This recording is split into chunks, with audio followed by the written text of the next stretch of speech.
Today's Talk About It Tuesday question is, can numerology play a role in choosing the right investment?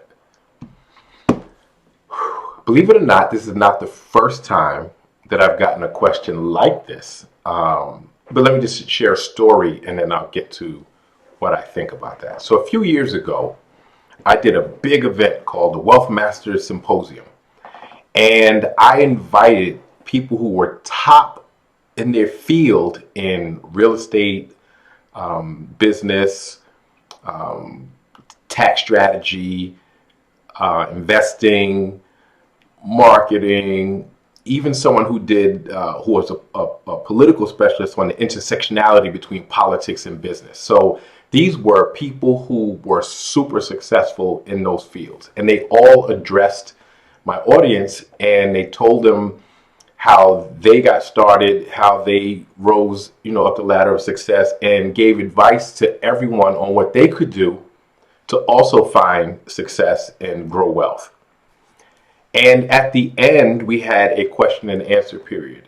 And there was a guy who raised his hand and he asked, what role did numerology and astrology and the alignment of the planets in certain seasons play in choosing, or for us, as the panel, what role did it play for us in choosing the right investment or when to do certain business deals?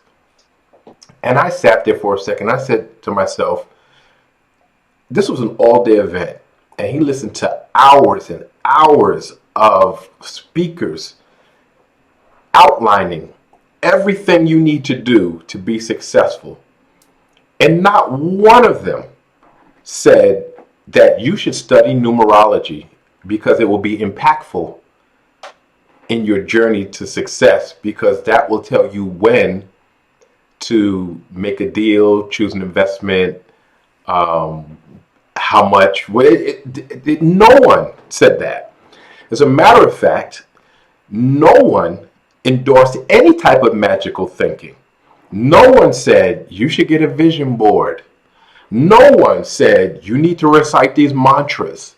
No one said that your birth date or the numbers on a clock or any of these things that I hear people say who don't have money say.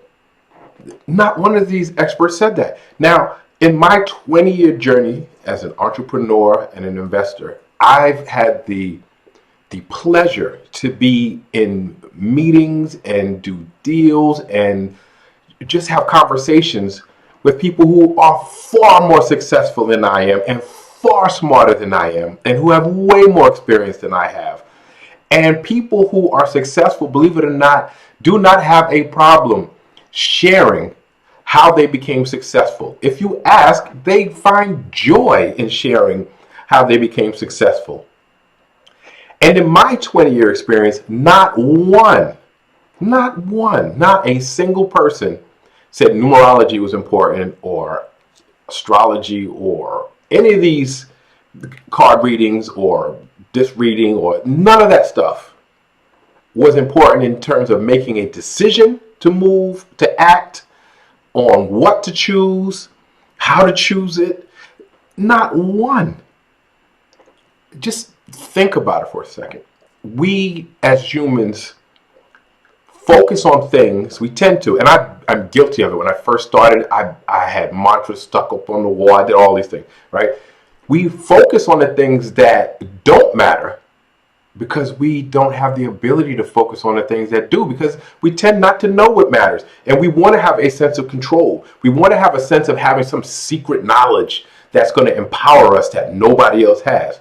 But come on, let's do the math. If it was about numerology, the big banks, the big brokerage houses, the big businesses, they would not scour the Ivy League for the top graduates in economics, business, mathematics, for the talent to do what they do to make them successful. They would look for the people who are talented in numerology and astrology and all those things. And let's just be real. It's not hard to look at the difference in the amount of wealth that people who practice numerology have as opposed to other people. And I'm not knocking. If you want to practice numerology, but it has a negligible, if any, statistically negligible, if any, impact on how well you do. Will there be coincidences every once in a while? Of course. A broken clock is right twice a day. So it's because you've been doing whatever and something did happen coincidentally, you're like, oh, see, it works. No, it doesn't. It plays no role. And some people say, well, so let people do it because it doesn't hurt. It does hurt. How does it hurt? It is a distraction. It is taking you away from the things that are important. Focus on developing your understanding of the whole system of money, how to analyze trends and how to analyze the way things are happening, how to analyze if you're doing stocks, a company's fundamentals in terms of finances and the greater economy. Learn those things. Gather resources, human resources and other resources. Align that with the data that you're collecting. And then you have to learn how to execute and then maintain that. That has nothing to do with numerology. So you spending time doing that, because time is a finite resource, is taking you away from learning the things that matter and gaining control over the information that really matters. So does numerology play a role in choosing, or can it choose a role? No.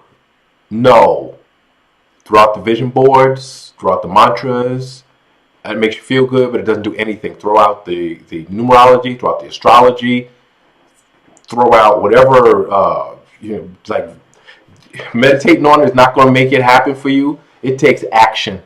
It takes right knowledge, right skills, right resources, right action, period. So you can get mad if that's your route now, but you know it's not working. So I'd love to hear your comments. Please like, share, subscribe. Keep the questions coming, and I'll see you next Tuesday.